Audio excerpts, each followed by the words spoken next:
সংগ্রামী সদস্য বিলাল হোসেন, সংগ্রামী জুনিয়র মাহমুদুর রহমান, রুহুল আমিন সহ অনেক নেতৃবৃন্দ এবং মুগদা থানার ইসমাইল হোসেন ভাই, মুগদা থানার সাবেক সাথী সমুদায়ের সভাপতি, আর উপস্থিত আছেন তুষার এবং জাহিদ ভাই।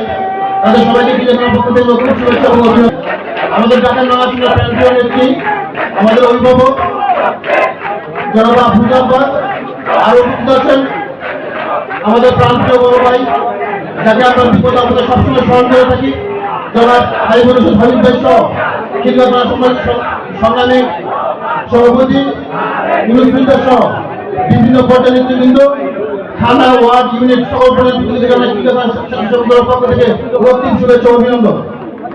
আজকে আপনাকে এখানে নিয়ে আসার আমাদের নেতা কর্মীদের একটা ইচ্ছা, এজন্য আমাদের এই 75 নম্বর ওয়ার্ডে নাগরিক সুবিধা বলতে যা কিছু বোঝায়, ঢাকা সিটি কর্পোরেশন থাকতে নাগরিক সুবিধা প্রয়োজন, তার কোনোটাই আমাদের 75 নম্বরে নাই। আপনাকে আজকে খেলার মাধ্যমে আমরা পেয়েছি, খুব অল্প সময়ের জন্য পেয়েছি।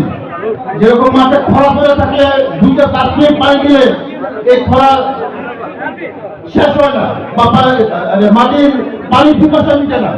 আপনাকে সামান্য অল্প কিছু করতে আমার কাছে মনে হয় আমাদের 75 নম্বর ওয়ার্ডের নেতা কর্মীদের পিপাসা মিটবে না। কারণ এই 75 নম্বর ওয়ার্ডে নাগরিক সুবিধা বলতে কোনো কিছুই নাই। ড্রেনেজ লাইন নাই, ঠিকমতো কারেন্টের লাইন নাই, পানির লাইন নাই, খেলার মাঠ নাই, ভালো বিভিন্ন গ্রামে অবস্থান নাই, সমস্যার জর্জরিত এই 75 নম্বর ওয়ার্ড।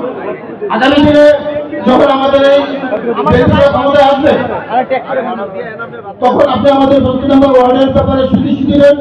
এই কামনা রেখে আমি বিদায় নিচ্ছি। খুদা হাফেজ। বাংলাদেশ জিন্দাবাদ, তারুণ্যের অহংকার তারেক রহমান জিন্দাবাদ, আল্লাহ জিন্দাবাদ। সকলকে ধন্যবাদ। আসসালামু আলাইকুম।